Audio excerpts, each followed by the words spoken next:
text you back. Now I'm saying I'm sorry.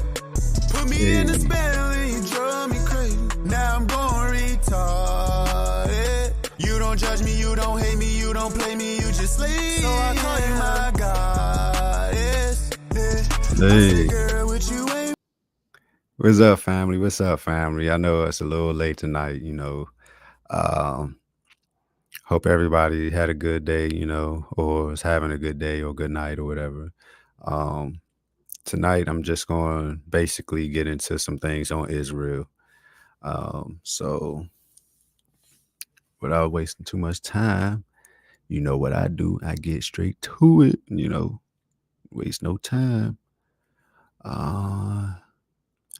Choose my layout. Y'all gotta remind me, because, you know, the last live I was forgetting to switch over my page and everything. You know, I was messing up a little bit. You know, I'm still trying to get used to the whole streaming thing. You know what I'm saying? I'm not used to it at all, you know. So it's like after I get the hang of it, I'll have a better flow and a better understanding of it. So let's go to boop. Switch it on over. We're just gonna get straight into the videos. I'm just doing a little light live tonight, a little light live. You know, it's not gonna be nothing too crazy tonight. A little light live. All right. So we're gonna first start off. You see, I got my little playlist together over here.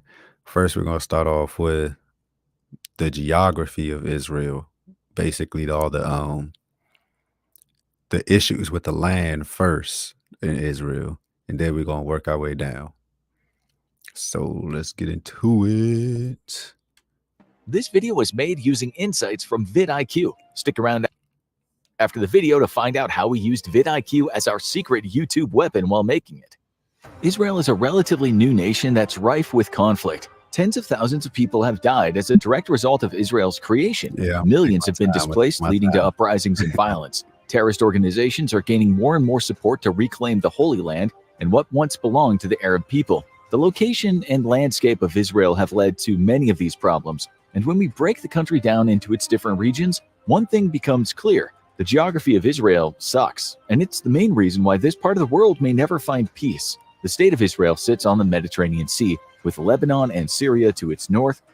You see, first he said, the geography of Israel sucks. That's how you start the video off. So, man, it's getting spicy. Jordan to its east and Egypt to the southwest. Knowing that Israel is a Jewish state, it becomes pretty clear right away why the location isn't ideal. Its neighbors are nations with mostly Arab populations, some of which have extremist cells operating within them that want to unify the Middle East under an incredibly strict form of Islam. These groups have a common goal: to remove the Jewish state of Israel from the region so that Islam can reclaim the Holy Land.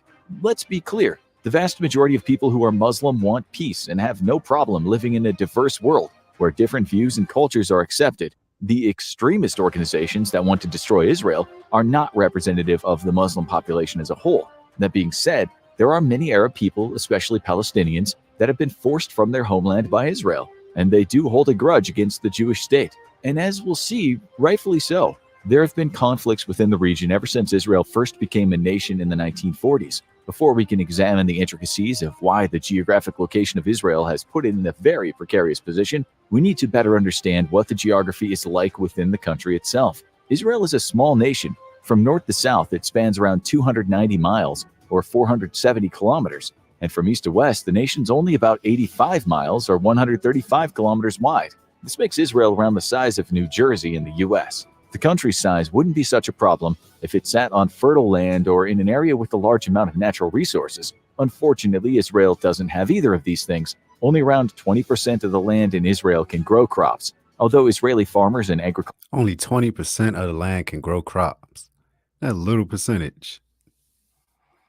Cultural scientists have come up with some ingenious methods to ensure that they can grow enough food to feed their population and even export large amounts of crops. In fact, Israeli agricultural technology is some of the most advanced in the world. They use a sophisticated network of water treatment facilities, sensors, and software to optimize crop growth even in the driest and hottest climates. Israel has 4 major geographical regions. Each has its own unique challenges. The most fertile area is the coastal plain, which runs for about 115 miles along Israel's western border with the Mediterranean Sea. It's here that most of the fertile land of the country is located. However, at the southern tip of the coastal plain lies the Gaza Strip, which is technically not currently part of Israel. This region is full of conflict as the extreme It's technically not part of Israel, but people in Israel are fighting over it.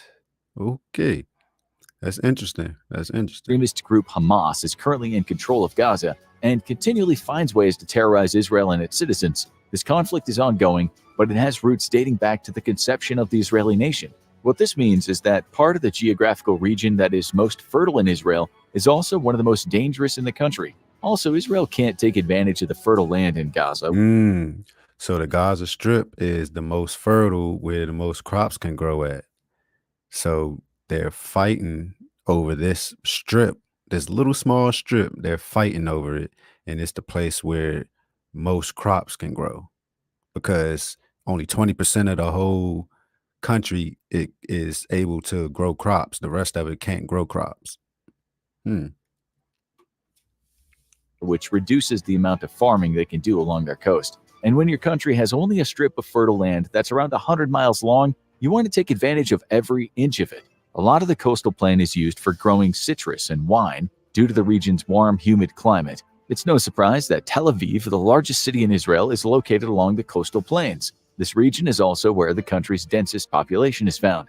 This will come as no surprise when you find out just how harsh the rest of the geography within the nation's borders is. After the coastal plain, the central hills are the most fertile land in the country. However, the terrain can make it difficult to travel through this region. The hills vary in height, but most are between 1,600 and 2,300 feet tall, with the highest altitude reaching 3,963 feet at Har Meron.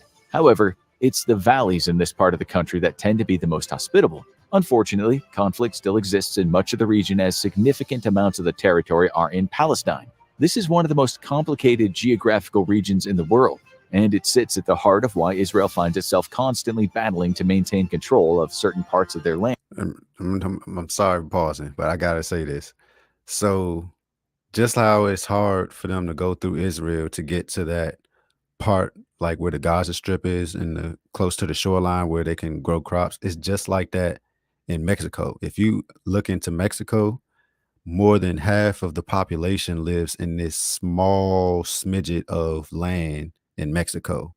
Just a small smidget. It's like one little line. Okay, so you have the whole Mexico right here. It's like a small little line that everybody lives at, where most of the trade goes through. The rest of it is mountains and no crop can grow, and where it's a lot of it's not good transportation. It's not a lot of roads to go through. So these people that want to travel all around through Mexico, they can't even travel through it because it's so harsh to travel through it. So you have most of them living in this one strip, and then you have the people that still want to be with the U.S. that's quote unquote going through the borders with Biden's help. They're like at the top of Mexico, so they're like right there on the borderline where they can just go through the fence and trade and do whatever up at the top. But most of them are down at the bottom line. Peace to you, family. Peace to you, family. I see you just chimed in. I see you just chimed in. But yeah, most of them are right there at the bottom. So just how it is over here, where it's this small strip where people can grow crops, it's just like that in Mexico.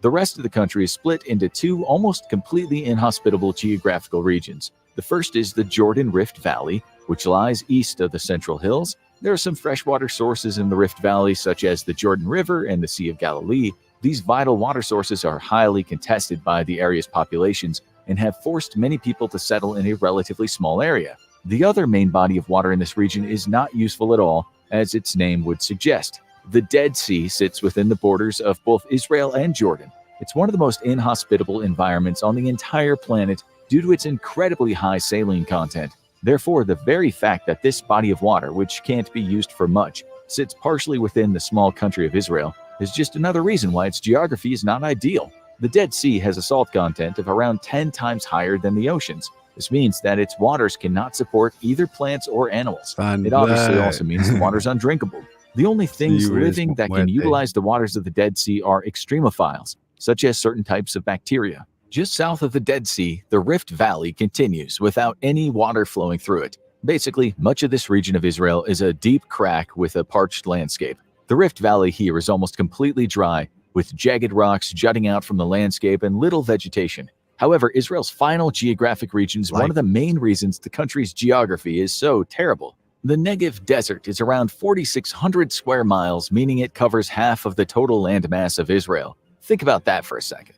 Israel is a small country sandwiched between much larger nations that it doesn't have the best relationship with and the Mediterranean Sea. This already means its geographic location is not optimal. But on top of that, over half of the country is a harsh desert environment. Even though the Negev Desert encompasses nearly 60% of Israel, only around 8% of the population lives there. This isn't surprising as water sources are hard to come by, and although there is some arable land, most of the desert can't grow crops. Israelis living in the Negev region have utilized water-saving methods such as state-of-the-art irrigation technology and ancient shading practices to grow a variety of plants. The climate is naturally dry and hot, but the topography does vary slightly from region to region. There are some parts that receive several inches of rainfall a year, which allows for small communities to live in those locations. That being said, this geographic region of Israel is an incredibly difficult place to survive, which is why so few people live in such a large section of the country. And this brings us to another important yet really unfortunate point about Israel's geography.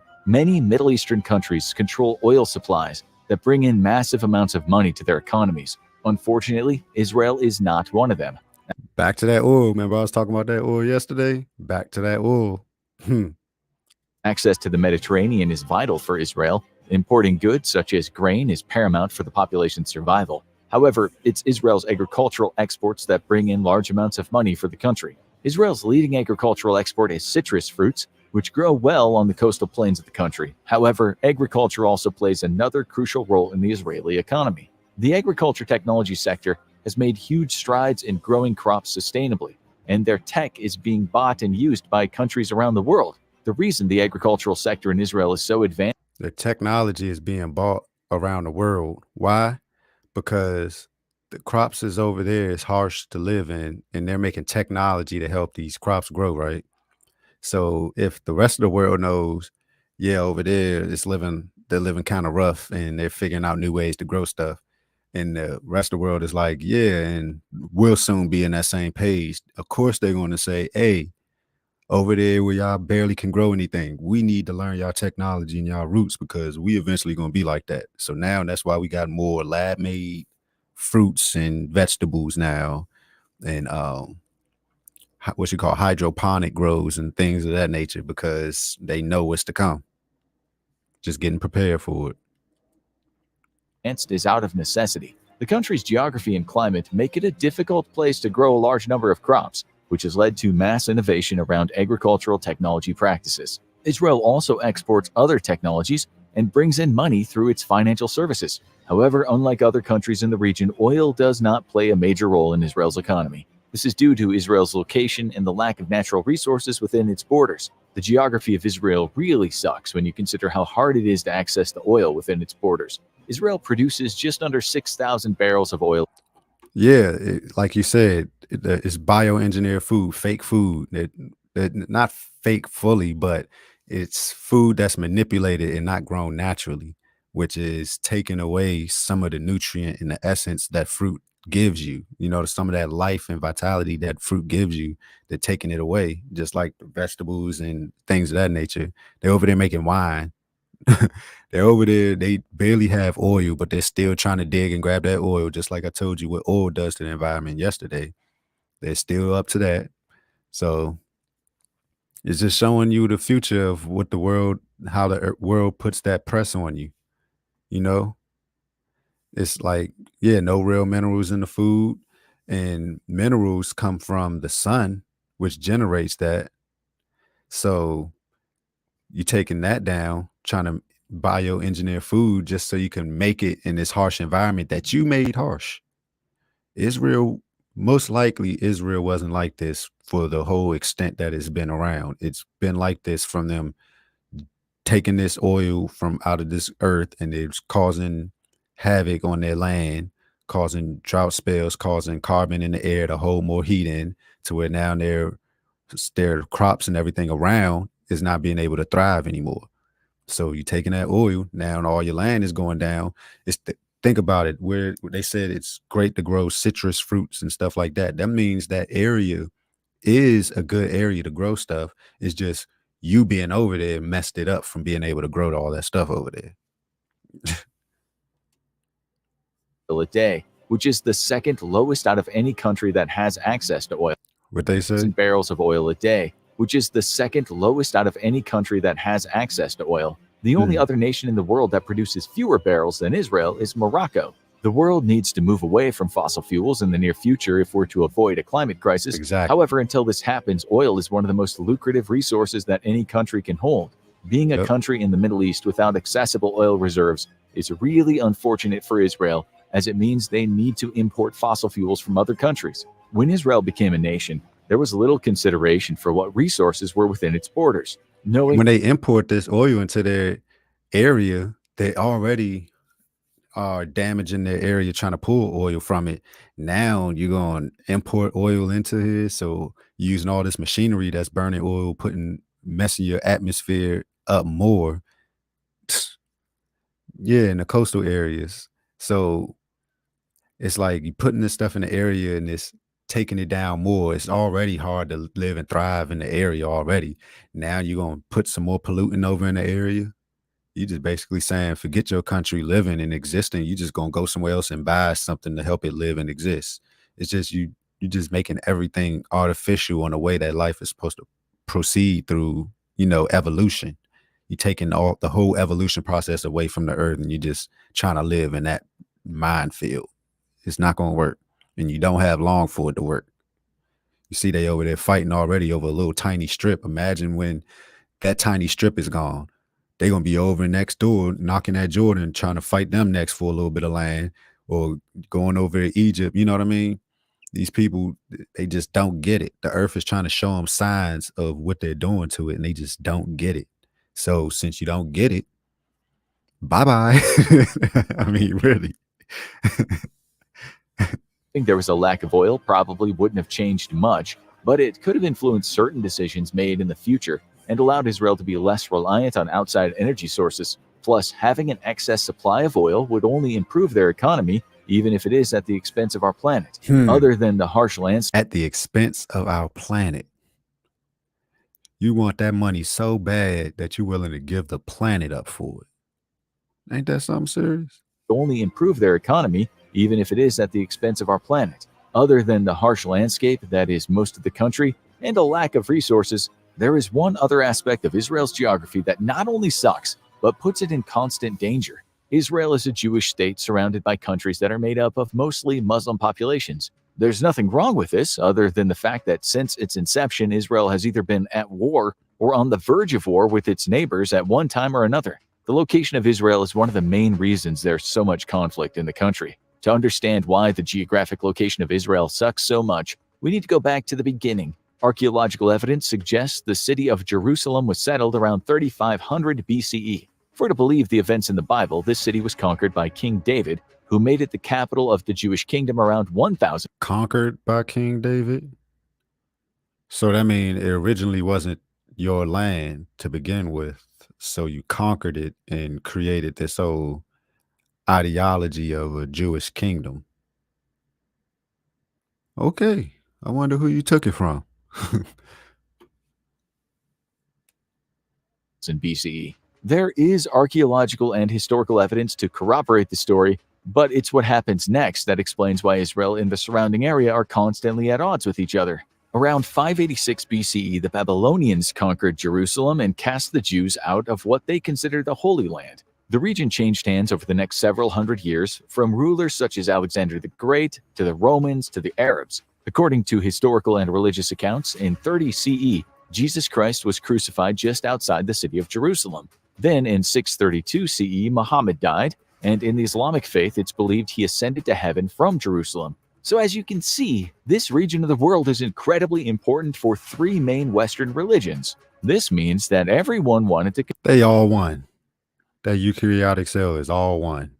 They just throw some new names and titles on it and throw a new person in rulership and say like, oh yeah, he's in charge of this land now. Y'all all the same thing, just switching costumes. control it, which led to countless bloody battles and wars between the Christians and the Muslims to reclaim the Holy Land from one another. The most famous of these wars was the Crusades, but eventually Jerusalem and the surrounding area were secured and held for many centuries by the Yeah, Islamic same faith, people. starting in 1299 CE.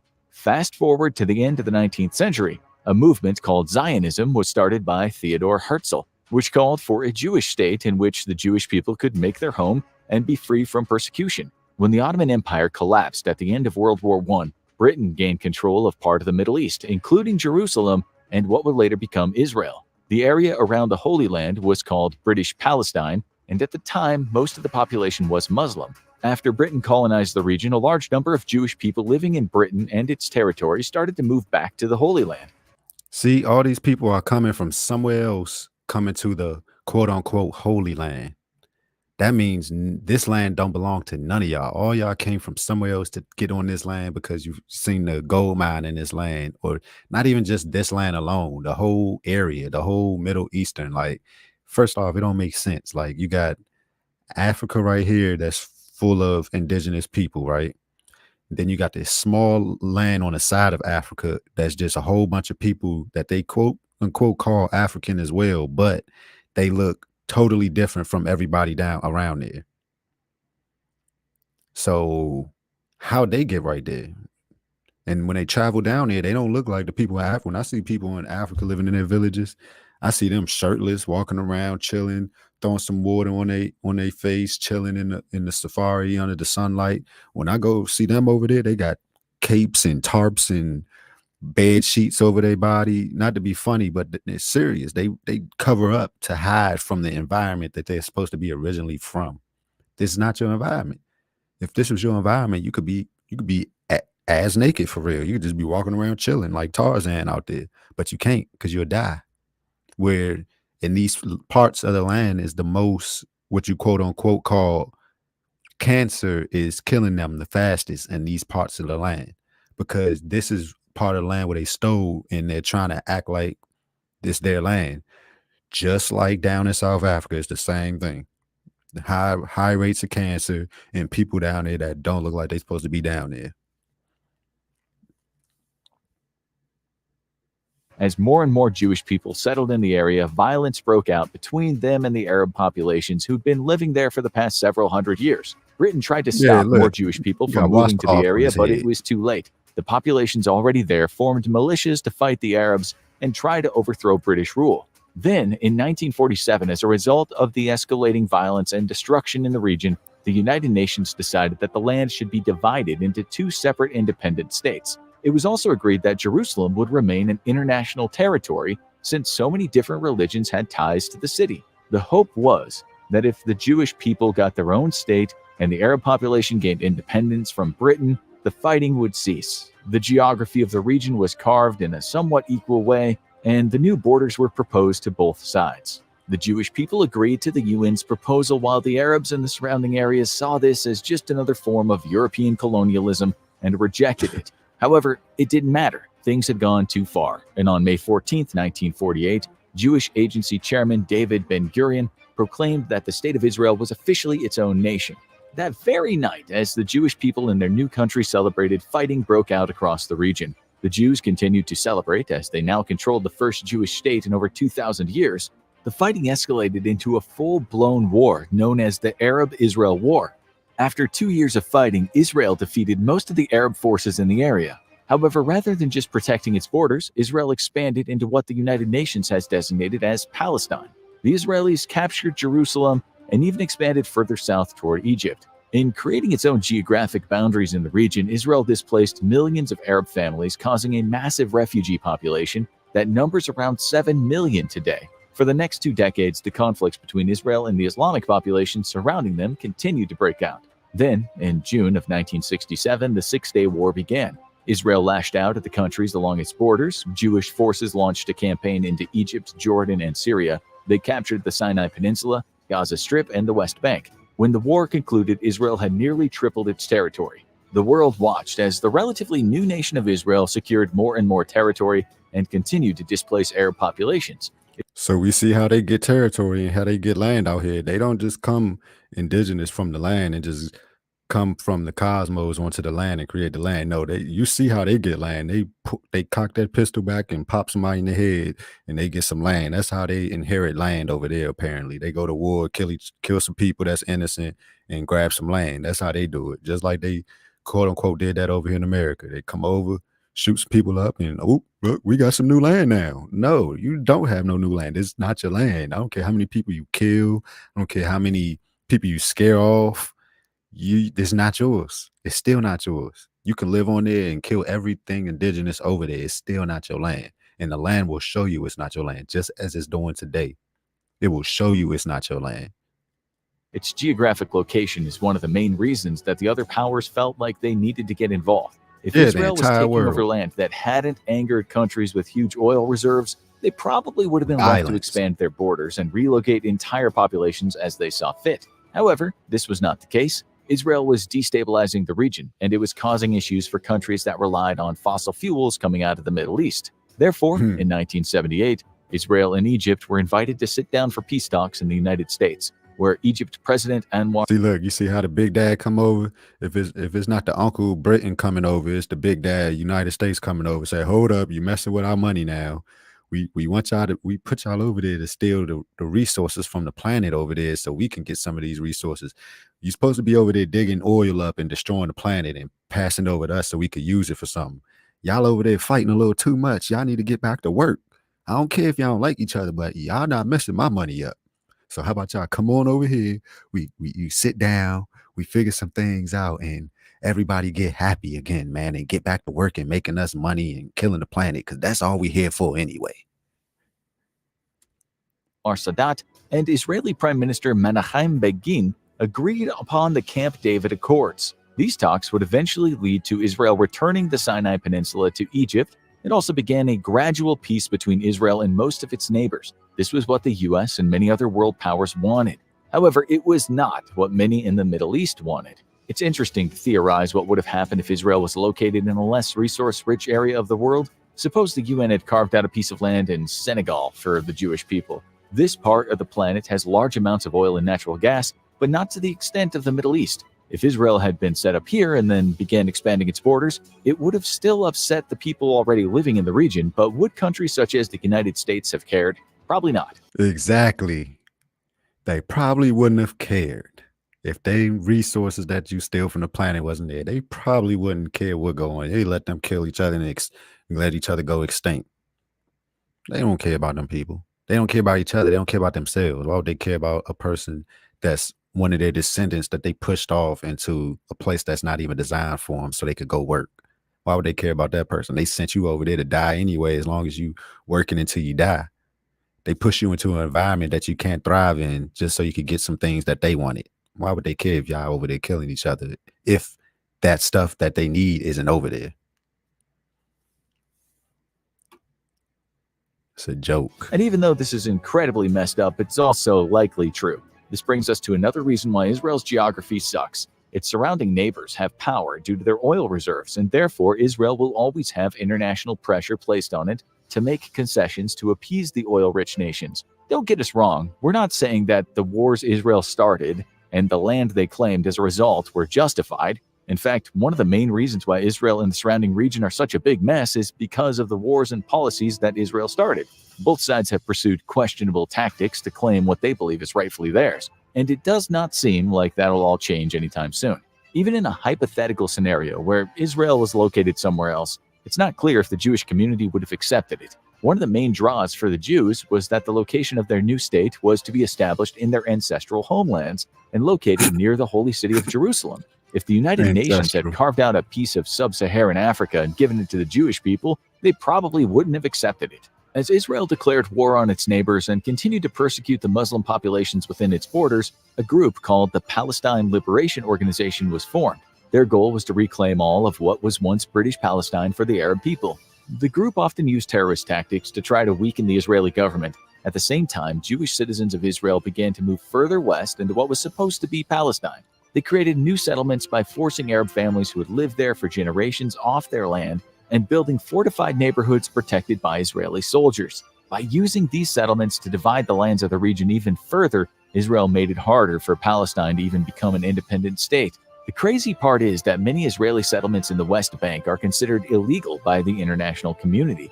Again, it didn't necessarily have to be this way. The geographic location of Israel made it so two groups of people were put at odds with one another, which inevitably led to sustained conflict in the region. In 1993, a new set of talks was carried out. The Oslo Accords were signed to try to bring peace and stability to the region.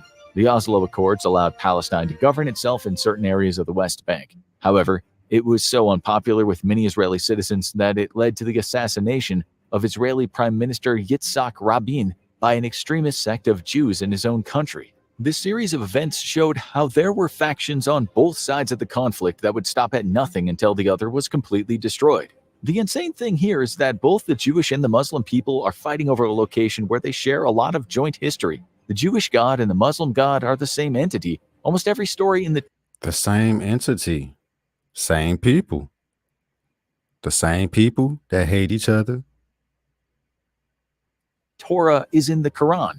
They believe in the same prophets and the same narratives. The difference is that the Muslims believe Muhammad was the final prophet and the Jews don't. The location around over a petty argument.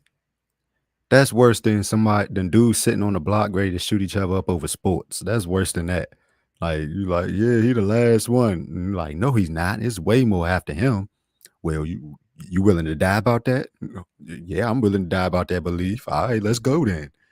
These the type of people that's running the land, that's holding all the resources. And these are the type of people that's attacking people that was indigenous. You think they over there fighting each other, they the same people for real. And they over there fighting. What you think they did to our people when we was on the land? Around Israel and Palestine are part of a shared history between the Jewish and Arab people. Yet it's this geographic area that's caused so much bloodshed and conflict over the centuries because groups of people would rather focus on their differences even when they have much more in common.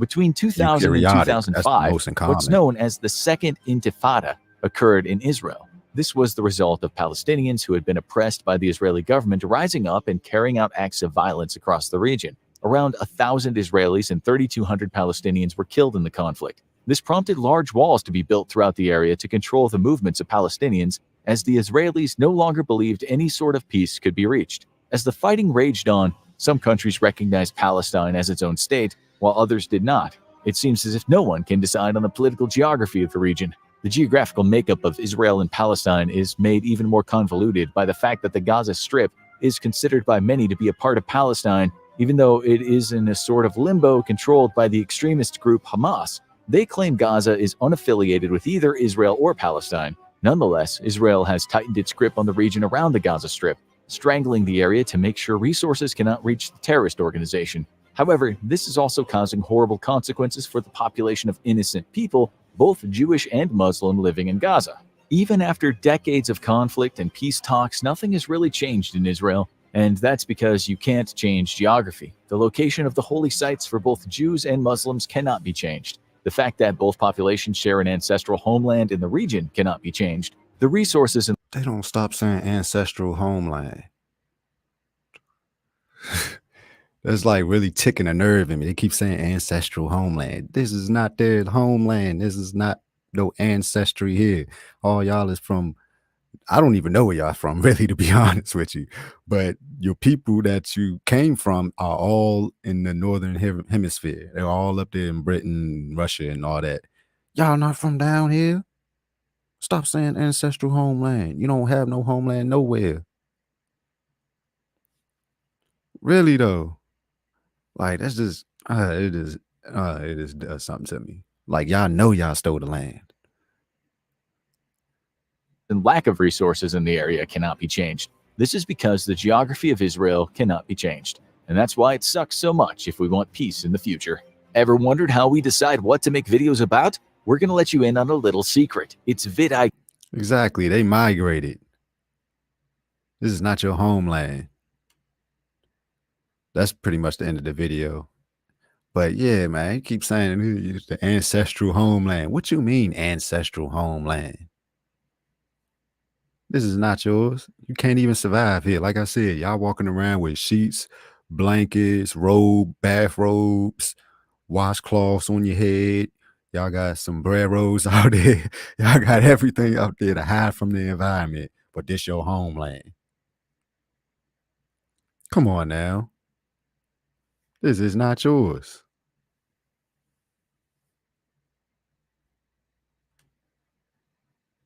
Now we're going to the next video.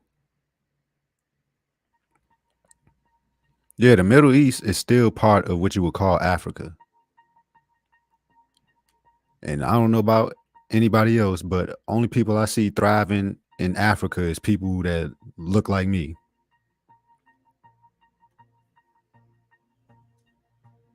Look at that wildfire. Smoke from fires in Western Canada is spreading as far Carbon as the Great buildup. Lakes.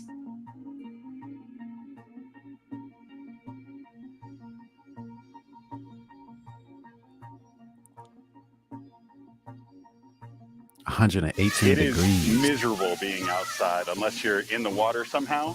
It's actually not safe at all. He said it's miserable. He hated, man. When I was out there in the summer, man, I was outside chilling, man. I'm telling you, like, even when I go to my job, I'm outside every day, all day long, right? Sitting outside in the sun. All my coworkers, when they come outside, it's like a canopy in the front part, right?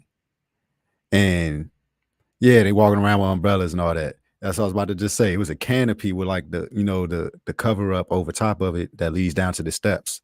I'm sitting outside in the sun, just taking the sun in, just chilling. Tell me why that whole summer, before the summer, in the spring, all the way down till honestly, they still don't come out in that sun. I'm not even gonna lie to you. They stay on the steps.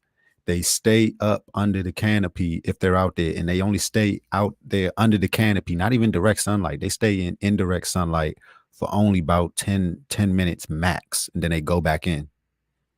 10 minutes max, and they go back in. They don't even come out into the sunlight. So I asked one lady, she was Vietnamese, right? You know me, I don't care. I talk to people, I'm not racist or anything like that. So I talk to everybody. I'm cool with everybody, but I'm honest with everybody. So I asked, I said, why you don't come out in the sun? Come sit out in the sun, get some of this sunlight.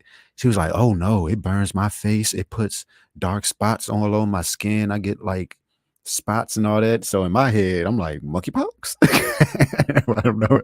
I didn't want to say it though. But she's like, yeah, it puts stuff on my face. So I take medication. So when I take the medication, I don't stay out in the sun too long. And she like parks her car. This is how deep it is. So the sun hits one part of the building real strong before the afternoon, and then it hits the other side after the afternoon, right? She'll take her car and park it on the opposite side of wherever the sun isn't shining at. She would do that. She would stop in the middle of work, go on over to the opposite side where the sun isn't shining, park her car, and then when the sun come over there and start shining over there, she'll take her car and park it on the other opposite side. Like just running from the sun, just blatantly. Like they just running from the sun blatantly. So I made a little joke. I said, she came out there, I be laughing, I be making jokes. So I told her, I said, man, I'll sell you a piece of this skin, man, but you're gonna have to pay me a nice little penny. You could probably put a little bit on your face or something, cover up. She started laughing, right? She was like, oh yeah, it probably help me. Like she know what's up. She know that sun to help her out. That was funny though. I'm like, you running from this sun? Like you seriously running? Like you don't want no pops. That sun hit you with 3 uppercuts. They say, you want any more problems? No. Yep, wildfires building up. Yeah, like vampires out there. Avoiding that UV.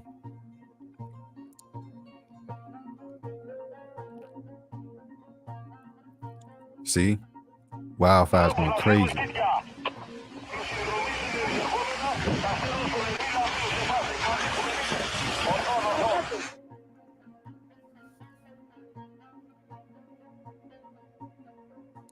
It could be seen from space. Look, Europe. What's that say? It's also stretching over parts of the Middle East and North Africa. Just like my guy just said in the comments, he said Middle East is part of Northern Africa. It says spreading over parts of Middle East and North Africa. So that means it's spreading over the same area. The light, you know what I'm saying? The light hits certain parts of the earth, and that part of the earth is associated with whatever part it's hitting. So it's spreading everywhere. And then in Europe, people can't take that temperature out in Europe like that. They can't probably take past 70 degrees out there, let alone going up into the 80s or anything. They probably, you know what I mean, living in hell out there for real. This is right here. This is where I definitely wanted to stop at. In the Gaza Strip, the heat wave has exacerbated power shortages. They're losing power over there from heat waves. Now all of a sudden you see them fighting over there. Now everybody just like, man, let's fight over this, doing that. They're fighting for survival, but they fighting each other because everybody's in each other's way to survive. It's like when you got a bunch of rats chasing for some cheese. The first rat might get on the cheese and start biting the cheese, but another rat gonna pull him off so he could eat some cheese. And another rat pull him off, and another rat, and they just keep pulling and tugging each other down till somebody feels like they getting the best of the cheese. This is basically what they doing. Fighting for survival, ready to kill each other for it. Look at all this carbon buildup in the atmosphere, in the troposphere, because you want to grab some oil, because you want to live on some land you're not supposed to.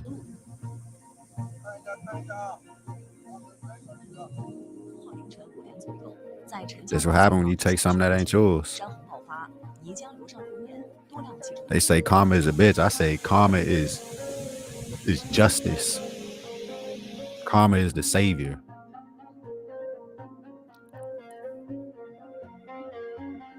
Flash floods killing people. Look at that. Look at that landslide.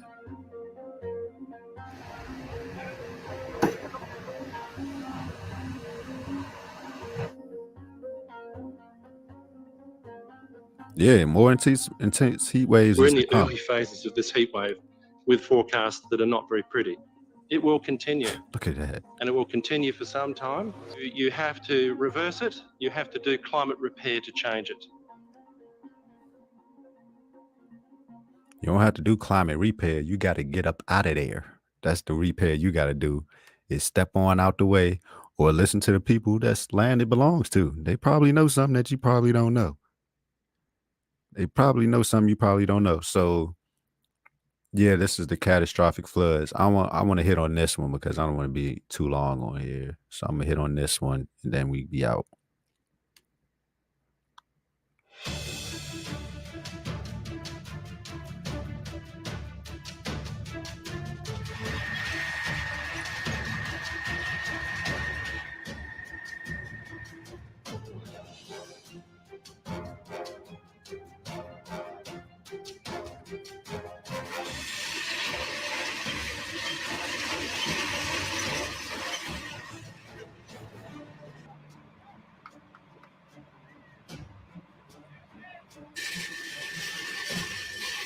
Look right there.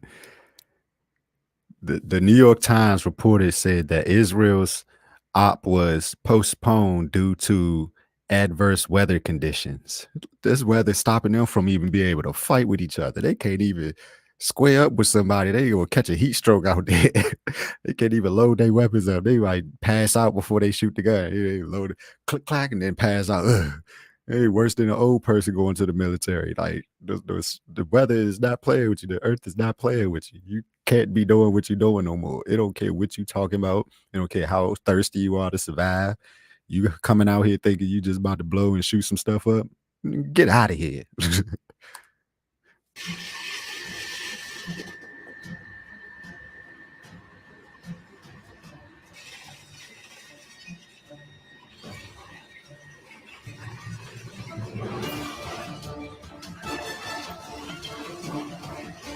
Fun blood. 144 degrees is right, and it's just getting started.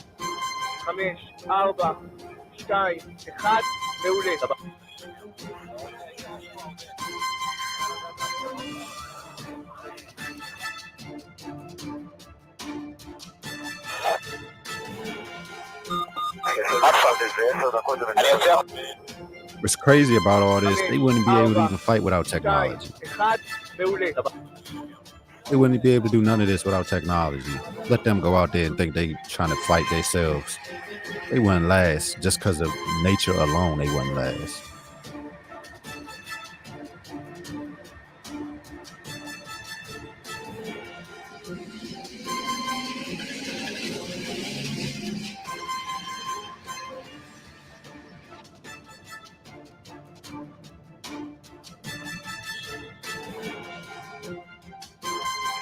You know why people are so thirsty for them not to do what they're doing over there and react to strikes and all that? Because they know the environment already can't take it. The environment already is too strenuous on their body, let alone if y'all start a war. Imagine the kitchen, your kitchen extra hot from cooking, right? Like, nah, imagine this. Imagine it's hot in your apartment, right? Imagine the heat on, right? And it's cooking in your apartment. And then somebody come in and turn the oven on.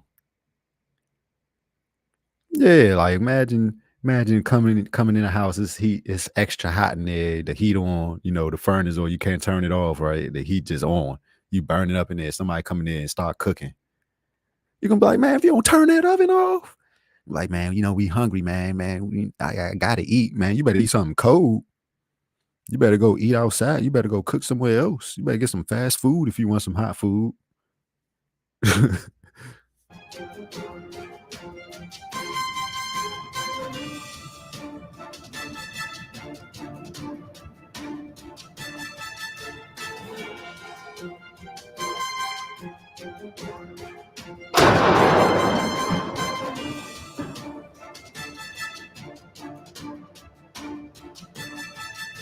Crazy. It's crazy. Let me see if there's more left.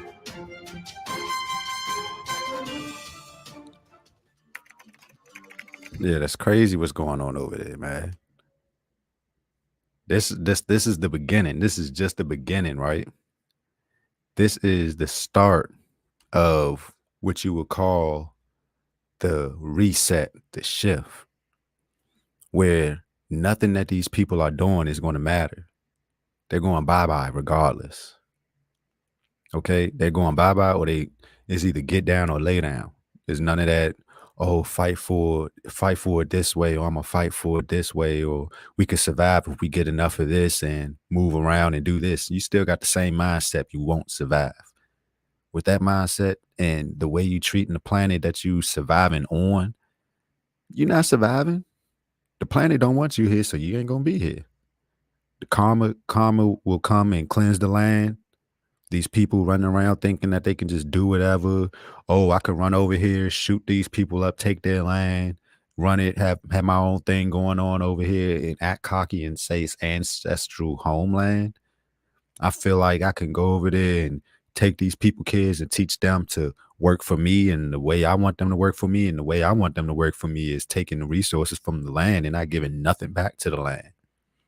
Oil, I told you yesterday, oil is bacteria and plants and things of that nature that absorb solar radiation over time when they passed away or transgressed into a fossil fuel, and they kept going deeper into the earth's layers to get more heat and more pressure put on them to turn into oil.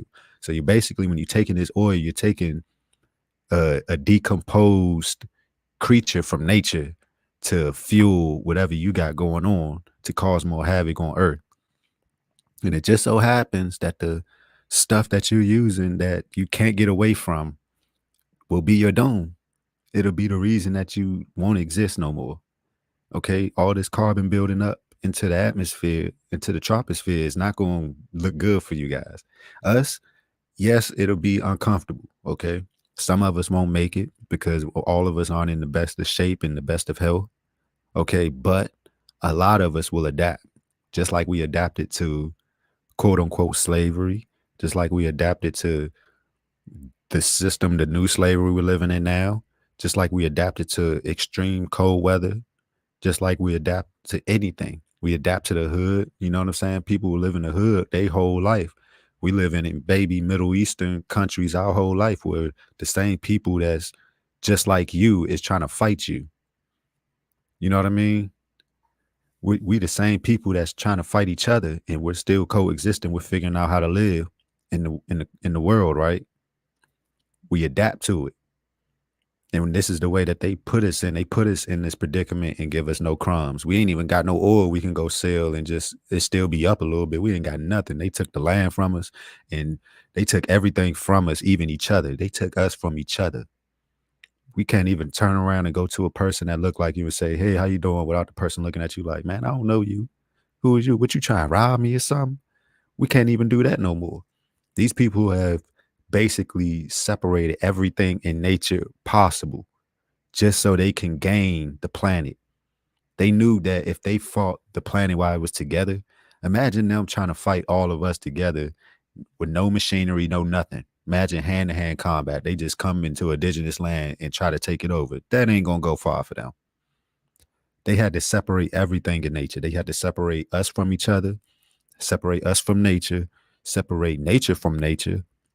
Even you got wildlife. You got some wildlife now fighting each other, killing each other to live and survive. Yeah, we have nothing, man. We have nothing. We're brainwashed. Yep, we're controlled mentally through the government. They're governing our mental to make sure that we move in the way that they want us to move. And once our mental goes out to where they don't feel like it's compatible with the way that the earth is moving, they're like, "Oh, we got to do something, make some new laws, put some punishment out there, locking us up." If we don't abide to the way that they want to destroy our planet, they lock us up. Ain't that some shit? They lock you up because you don't want to do what they want you to do. They tell you go up and get a job. You don't like, man, I ain't getting no job. But you can't live nowhere and you can't eat and you can't survive. Then you're just gonna be on the street just bumming it out. What? So you telling me when I was born, right? When I came through my mother's portal, right? I paid a little fee before I came through. I paid some sperm money right quick. I paid a little $1.50 in sperm before I came through the gates. Is that what happened? I didn't pay nothing. I came through for the free ski. So why can't I live for the free ski? Why when I'm born, I gotta live the way you want me to live because you quote unquote are in charge, because you dominated the land. You taking over our stuff and telling us how to operate. And we sitting there letting it go. And we sitting there telling our kids that, hey man, listen to them people that's monsters over there killing each other. They kill each other. Imagine what they did to us. But go listen to them. They know something. And then you got one of your own brothers coming to you like, man, woo, woo. And you're like, man, y'all don't know nothing, man. You don't know what you're talking about. And then you had this same white man that came and do all this crazy stuff to you, tell you something. You like, he tell you something that the brother told you before. And you like, come back to the brother like, damn, bro, you might be right because I was listening to White Holmes and he told me that I did this and that, this and that. You know what I'm saying? Like, y'all acting funny. Y'all basically separating us mentally. What's up, Cedar Superior? I ain't hear from you in a while, sis. I ain't hear from you in a while. But yeah, man, it's just crazy how they break us down apart from each other and try to control us through that. And it kind of messes your mental up, but on top of it messing your mental up, it's messing the future generations' mental up to where they further and further disconnected from the planet to where we basically is in a rabbit hole. We just going down and down and down and down until we just up in that grave. We down at grave level. We just living to die at this point. You know what I mean? Oh shit, my computer about to die. But yeah, man, we going way under just from trying to survive ourselves, right? Let me plug this up. Yeah, man, we trying to survive ourselves. So for us to survive, we fighting each other to survive. We them rats that's fighting to get that piece of cheese, right? We fighting to get that piece of cheese opposed to turning around to the person feeding you the cheese and saying, man, give me the whole cheese farm. You feel me? Give me all the cheese you got, man. We got the most numbers. You got one hand. It's 1,000 or 1 billion rats in here, man. We want all the cheese. Instead of doing that, we turn each other, man, fighting each other for that one piece of cheese he giving us. We see him with billions and billions of cheeses, and he come through every second now and just drop a piece of cheese in there and dip out and say, yeah, that's all the cheese y'all get. And we wrecking each other for that piece of cheese. Like, man, blah, blah, blah, blah. And we trying to show the person giving us the cheese, like, man, I deserve the cheese the most, man, because I be putting that work in, you know what I'm saying? I'm the most talented. These other rats, they ain't got nothing on me, man. I'm the one that's really able to do it. Yeah, the crabs in the barrel. You know what I'm saying? The same thing. We just fighting each other opposed to turning around and looking at the person that's feeding us nothing and saying, man, we need more than that. Now we kind of getting to it because, you know, our consciousness is kind of getting up and we getting sick and tired of being sick and tired to where now we finally got no choice but to get it. You know what I mean? But it's still like, think about how long that took for us. To be honest with you, we could have been saved this planet. We could have been moving in a better way a long time ago. It shouldn't have took this long. It shouldn't have took this long at all. When they first came over, I tell people all the time about when they talk about slavery and stuff like that. I tell them all the time. I said, man, I wouldn't have lasted. If I was in slavery, I reincarnated and came back later because I knew I would have been dead. Soon as he tried to swing the first whip at me, who's you swinging at, man? You got to take me out. I ain't picking nothing. Pick cotton, man. We don't pick cotton, man. We go to the cosmos, praise to the stars, man. We eat healthy vegan ways. We give praise to each other. We keep building the land. We don't pick cotton. Who is you talking to? He cocked that pistol back. Go ahead, do what you gotta do. Cause guess what? I'm not picking no cotton, and I'm damn sure not about to get whipped by you. I ain't about to sit here and let you whip me and call you no master. And if anybody around me is doing that, I'm looking at them funny, like, man, you going for that? I'm the same. Man, you see how many of us it is? Look at him. He can't even pick up one haystack, man. We could pick up about 30 haystacks each. We trying to listen to him. Look at him. He can't even stay outside long enough. He got to wear a sombrero hat and ride the horse and look at us do all the work in the sun. You know what I'm saying? Yeah, man. I would have been out of here, man. I would have been out of here. Sitting there listening to that. That's weakness. You listening to weakness. You listen to somebody puny that can't do nothing talking to you about doing something. Nah, it ain't going like that. It ain't going like that. Something gonna have to change.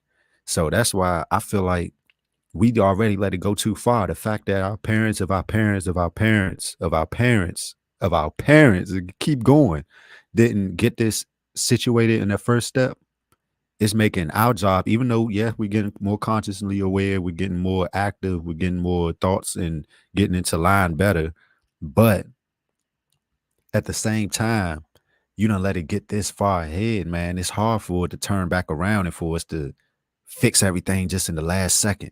We in the final countdown. We in the shot clock. We just got to score this bucket to get a 3. It would have been easy, man. We down 40 and got 10 on the shot clock. We down 40 points and got 10 on the shot clock. And we got to make something happen. Just because the people before and before and before and before and before and before just kept letting the other team just score while they sat there looking at them. So now we at this point. Now, instead of us controlling the game, we got the whole basketball court controlling the game now. Now when they shoot the ball to get them easy buckets, they used to get the court moving now. Now when they go dribble the ball, the court heat up and they pass out from the heat of the court. You know what I'm saying? The planet not playing with them. It's like, man, they sitting there letting you do that. I ain't letting you do this no more. You ain't living on something that's brain dead. I got the most intelligence of all. I made y'all to survive and thrive through the world. Now you're going to sit here and do all this and think, yeah, I'm going to let this go like this. Now, yeah, I let it go for a while because I believed in my team that I put down on here to do something. I believed in them to be able to make a change and fix whatever problem is because I gave them all the capabilities to do it. But since it seemed like they sitting down there just sitting on the bench watching the scoreboard go up, I guess I got to step in. You know what I'm saying? So it's just mind-boggling how crazy it gets out there and how our people just ignore it and just want to focus on stuff that don't even matter. Yeah, no defense at all. We just sitting there, let them running the scoreboard up. We just sitting there watching. You know what I mean? But yeah, it's getting a little late, y'all. And I'm about to tap out, man. I just really had to step in and show you this. Next live, I'm tap into Mexico, let you know, guys, know more about that. Peace and abundance to you guys, man. I hope y'all can remember more of what's going on and get more aware. You know, and the ones that are aware, I'm glad that y'all are aware and it's the step to change. You know what I mean? It's the step to noticing. And to notice something is the start of change, and it's the biggest process of change. You will never win or change something if you don't notice what's going on. So to be more aware and to notice things is really beneficial to everything, not just us as the indigenous or black people or the gods, whatever you want to call us. It's a big process to the world, to the planet, to the cosmos. Okay, so I appreciate everybody that tuned in tonight, and I appreciate you if you tuned in after. Please leave a like, a comment, Starstribe, and I'll see y'all next time. Peace.